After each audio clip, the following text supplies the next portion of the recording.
ലോകകപ്പ് ഫുട്ബോൾ മത്സരങ്ങളുടെ പശ്ചാത്തലത്തിൽ എസ്.എൻ. പുരം റൈഡേഴ്സും RMVHSS പെരിഞ്ഞനം NSS യൂണിറ്റും സംയുക്തമായി തൂഫാൻ ലഹരിവിരുദ്ധ സന്ദേശ റാലിയും ഷൂട്ടൌട്ട് മത്സരവും സംഘടിപ്പിച്ചു. RMVHSS സ്കൂൾ പരിസരത്ത് നടന്ന പരിപാടി Kaipamangalam police inspector KT Bijith ലഹരിവിരുദ്ധ സന്ദേശം നൽകി ഉദ്ഘാടനം ചെയ്തു. രക്ഷാധികാരി KK ഹരീഷ് കുമാർ അധ്യക്ഷത വഹിച്ചു.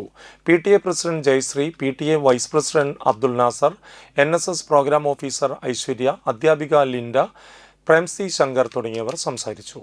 തുടർന്ന് നടന്ന ഷൂട്ടൌട്ട് മത്സരത്തിലെ വിജയികൾക്ക് സമ്മാനങ്ങളും പങ്കെടുത്ത എല്ലാ വിദ്യാർത്ഥികൾക്കും സർട്ടിഫിക്കറ്റുകളും വിതരണം ചെയ്തു. പെരിഞ്ഞനം സെൻട്രലിൽ നിന്ന് ആരംഭിച്ച ലഹരി വിരുദ്ധ റാലി സ്കൂൾ മൈതാനത്ത് സമാപിച്ചു. സൂരജ് സിപ്പി, അനു കാരണത്ത്, വിവേക് വിതുൻ, ശ്രീരാജ്, കൃഷ്ണപ്രിയ, സുധീഷ് ചാലുള്ളി എന്നിവർ നേതൃത്വം നൽകി.